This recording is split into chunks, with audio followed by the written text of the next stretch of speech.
Welcome back, Cat 5 class. We're going to go over problem 826. Okay, and as you can see, this is in millimeters. You can tell by these large numbers. All right, so let's take a look at the 3D model. Okay, and this should look familiar to you. I think we have done this problem in the past in practicing front, top, and side views. All right, so let's take a look at the front view. Okay, so there we have the front view and top view. And this is a tangent line. We do not draw tangent lines. Okay, so this goes from a flat to a cylindrical surface, as you can see. So in real life, if I was to turn off the seams, it'll go away, right? Okay, let me turn on the edges again. All right, so, and we have the side view. Now let's take a look at the answer key. Okay, so here's the isometric view with the dimensions. Let's take a look at the answer key on that one. All right, so here the author, she decided to just go with two views. You can probably go with the third view, the side view. Okay, so I think either one will work, 3 views or 2 views. Here the author, she decided to only go with 2 views, front and top view. All right, so let's go ahead and complete the front view. All right, so actually we do have the right side view. It's just a copy from one of your old problems. I think it was chapter 3 or chapter 4. All right, so let me go to the home tab and let me change some of the line weights for this video so we can see it a lot easier and change some of the colors. So I'm going to go to layers. Instead of the magenta, I'll use yellow for my construction lines just so we can see it. And wide visible object lines have a line weights of 0.60. I'm going to go up just so we can see it. I don't recommend you do this at work, right? This is just for the video. Okay, let's go to the red hidden lines. Lighten it up a little bit. Instead of 0.30 or 0.35 for the hidden lines, I'll make them a little bit thicker again just for this video. Same thing with the dimensions. Layer, and I'll do the same thing for the center layer. All right, I think I took care of everything. I can always go back if I missed something. All right, so we're going to ignore the right side view. We can always delete it once we're done. Okay, so the front view, we're obviously missing the arc. And by the way, if you don't see the line weights, here's the icon for line weights, right? If you don't see the icon for line weights, go to the very last tab in the status bar and turn on the line weight, or I should say load the line weight icon into the status bar by clicking on this. If it has a check mark, then it's loaded in the status bar. All right, so let's go ahead and draw the arc. So let's go to the white visible object layer. Go to the arc command, and let's go center, start, end. Let's say I wasn't paying attention and I just clicked on the first one. Actually, yeah, let's do the first one just to change it up from the previous videos. Let's do the first one. First one, 3-point arc. You always have the option to change your mind and go with the center first, right? There it is, or locating our center. So you do have that option. I'll just leave it as a 3-point arc and instead define the quadrants. So I'm going to go from this quadrant point to that one and to this one, and it looks good. Okay, it looks good. Yep. Okay, it's centered about the circle. Okay, we also have an object line going straight down from this vertex. So let's use the line command from this vertex, go straight down. And there it is. And right click enter to exit the command. All right, so let's go ahead and finish up this front view. Let's go to the green center layer and throw in our green center mark. All right, so let's go to the annotate tab and use the center mark command. Click on the circle. There it is. Oh, I should have gone with the larger one, right? The arc. So this is incorrect, but let's say I forgot, so I'm going to hit escape. So if you forget to extend it beyond the arc, I will take points off. I did not in the in chapter 3, but from here on I am taking on, and in chapter 4, if chapter 4 or chapter 8 you forget to extend your center lines beyond the arc, I will take points off. Also on the test, I will take points off. In chapter 3, I decided to take it easy on you guys, but not anymore. All right, so, and let's extend. Oh, went too far, way too far. Let me turn off object snap so I can have control over that extension line. Okay, hit escape. Now in this case, we're not going to overextend the green center line because the top is not symmetrical to the bottom. As you can see, it's not symmetrical. Okay, so we'll leave it the way it is. All right, so let's take a look at the answer key, and it looks like we have taken care of all the object lines and center lines. Now let's complete the top view, and again, we're ignoring the right side view. You can get away with not creating the right side view. If you want to do it for kicks and fun, go for it. All right, so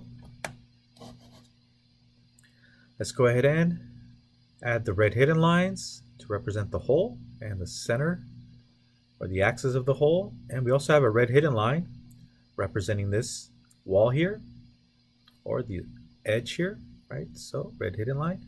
And we also have a red hidden line here, right? We cannot see the inside edge here, so we need to represent it with the red hidden line. I know it's small, but you have to draw it in there. Okay, let me zoom in just to show you. There it is. All right. Okay, so let's go to AutoCAD. Okay, our front view is complete. Let's go to the top view. Okay, so let's draw in our red hidden lines. Actually, since we are in the center line, let's take care of our center line first. So let's go to the Home tab, Line Command, and don't connect to the front view. It has to be a separate center line. Don't go with the center line from one view to another. That is incorrect. Okay, let me turn on Object Snap. And we have our center line. Okay, now we need our red hidden lines. So let's go to the red hidden layer. Line Command, and from the left quadrant of the hole, right, let's draw our first hidden line. Right click enter, and let's draw our second one from the right quadrant of the hole.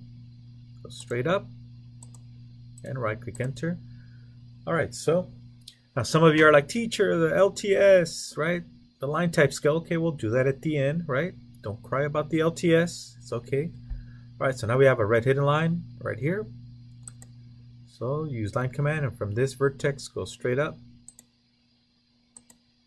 and right click enter, and also finally the red hidden line here. So just to prove it to you that we do have one there, if we look under here, right, there's this edge that we cannot see.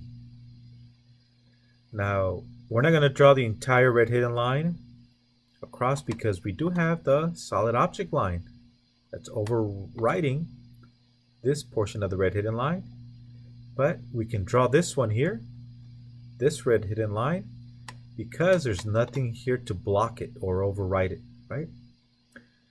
Okay, so excuse me, let's continue on with AutoCAD. So we're going to draw a red hidden line. So again, it's representing the edge here. Okay, so if you were to draw the red hidden line going all the way across, it's not necessary because it's overwritten by the white, thicker, visible object line. So we're going to go ahead and just shorten it. And there it is. Hit escape. Zoom in. There it is. There's the red hidden line. Okay, so it looks like we're done with our lines. We can do our dimensions next. Let me turn off the construction layer. Yep, looks good. And I'm just going to go ahead and delete this view.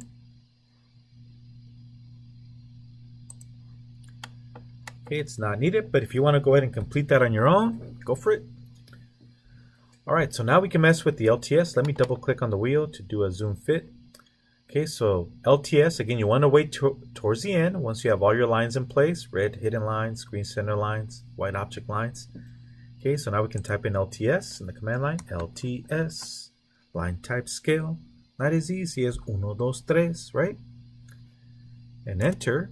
So currently it's set to 0.5. Let me increase it to 1.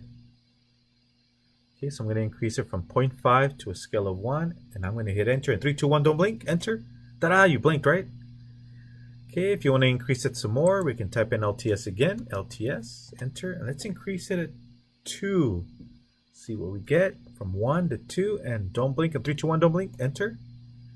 Okay, maybe that's a little cleaner, right? I'll leave it up to you. I'll let you play with the LTS. Okay, let's throw in some dimensions. Okay, so we can pick this as our datum or this one. Either one will work. So here the author, she decided to go with this surface as our datum and dimension from back to front, back to front, back to front. And then we also have these, which makes more sense to place them on the left versus the right, even though we always try and group dimensions together.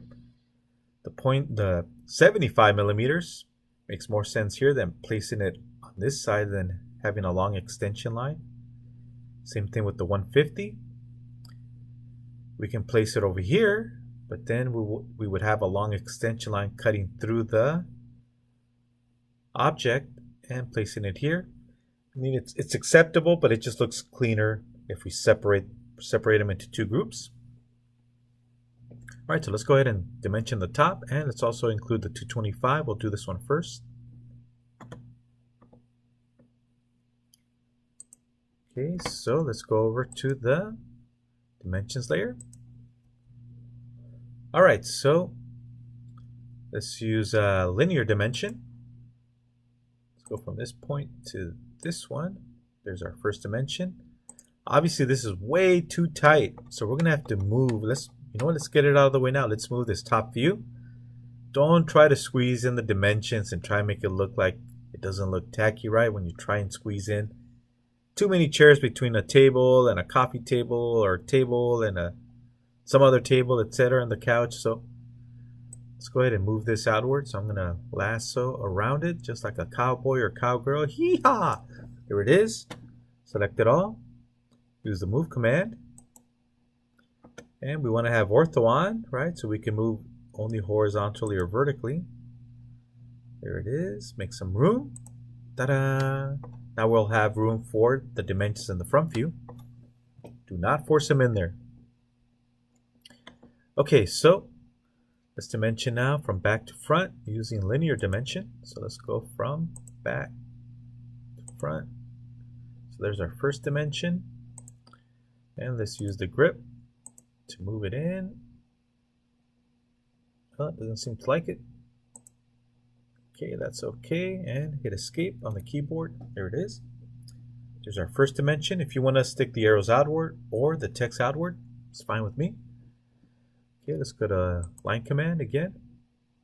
This vertex to the next one. And line command again.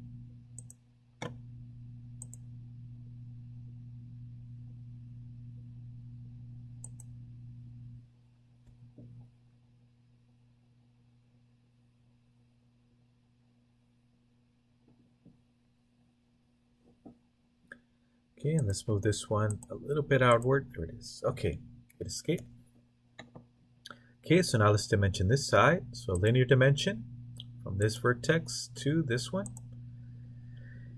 And once again, we don't want to place it here, actually here, because then we have that long extension line, as you can see. So we're better off placing it here. Looks cleaner. And let's use the grips. And let's move it in. There it is. That's good enough. 75 millimeters. And now we need to dimension to this corner. So let's use a linear dimension. And there we have it. All right. So let's move on to the front view. Roll the wheel to zoom in and out, or double click to zoom fit. That's double clicking on the wheel to do a zoom fit. All right, so let's go ahead and take a look at the answer key. We're going to cheat. Okay, and I know it's frustrating at first to try and dimension something on your own from scratch with no experience. And I mentioned this before, Dimensioning takes a lot of practice. So yeah, even with young engineers or interns that we work with at our department or any place I've worked at, they always struggle on setting up their dimensions, their views, and it just takes practice. Okay, so hopefully by the end of the semester you'll be at least a novice, right, and not a beginner. It takes years to become an expert at creating drawings, and even though after 15, 30 years you still make mistakes. All right, so let's move on. Okay, so we're not going to dimension from this datum nor this datum. In this case, the center of the hole is more important. So actually, this axis of the hole is our datum to dimension from. So we're going to go from here to here, right? And dimension. Now notice that we don't dimension from this datum center to this line. So the reason is they're saying that the 125 is more important than the, let's see, 375 minus 125 is what, 250? So instead of putting a dimension of 250 here, they're saying the 125 is more important. Okay, so maybe something slides in here. All right, so, and they're telling us the tab here, this dimension of 75 is more important than the dimension from the center, going all the way across to this point, which is 75 plus 375 is 450. So instead of drawing a dimension of 450, here we're saying the 75 millimeters is more important than the 450. Okay, so that's the reason it's dimensioned this way and not like the others. Okay, so we'll throw in those dimensions. Again, diameter for circles, for circular holes, diameter. If it's an arc, semicircle, you go with radius. And notice the arrowheads always point to the center. And then we'll dimension from the bottom up. So we can use this as our datum or the top. Okay, so we're going to go bottom to corner, bottom to corner, bottom to corner, and bottom to corner. Notice we don't have an overall height. What is the overall height? Well, it's just 150 plus 150, right? It's 150 from the center to this quadrant, 150 from the center to that quadrant for a total of 2 times 150, 300. Okay, so we don't need the 300. If you do decide to place the 300, it's considered double dimensioning, so you would have to place it in parentheses. All right, so let's throw in the dimensions. Okay, so let's go with linear, excuse me, linear dimension.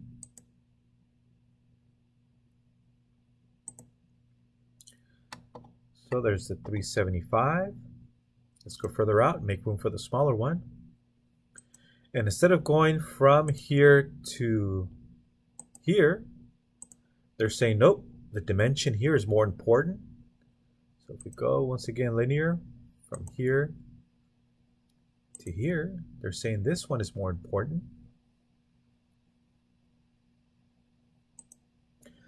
All right, so this is considered double dimensioning. You cannot have all three. You can only have 2 out of the 3. Because we can calculate the third one by either adding or subtracting the other 2. Okay, so we know this is 250 because 375 minus 125 is 250. So if it can be calculated, you have to get rid of it.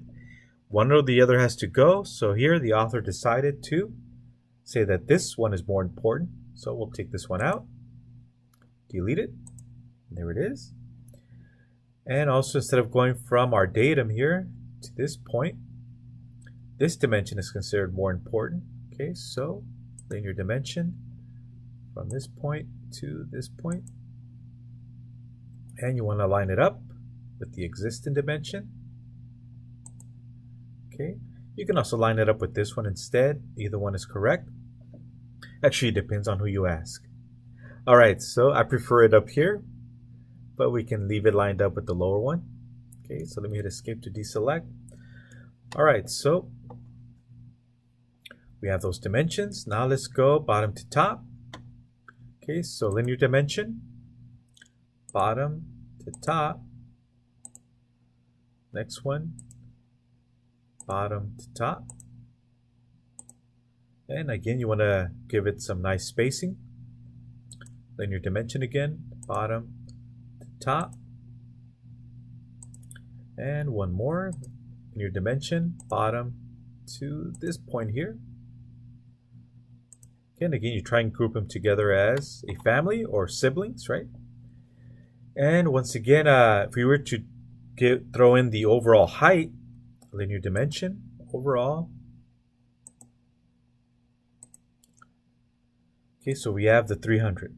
Let me move it further to the right, more room. Okay, so let me hit escape to deselect. Okay, now the machinists, when they look at this, they're gonna prefer to dimension the radius and not dimension the overall height. Okay, so we'll come back and fix the 300. Okay, so let's do the small circle first. Small circle, if it's a circle, we go diameter with the dimension. There it is. And for the radius, for the arc, we go with the radius. Okay, so arcs, we use radius.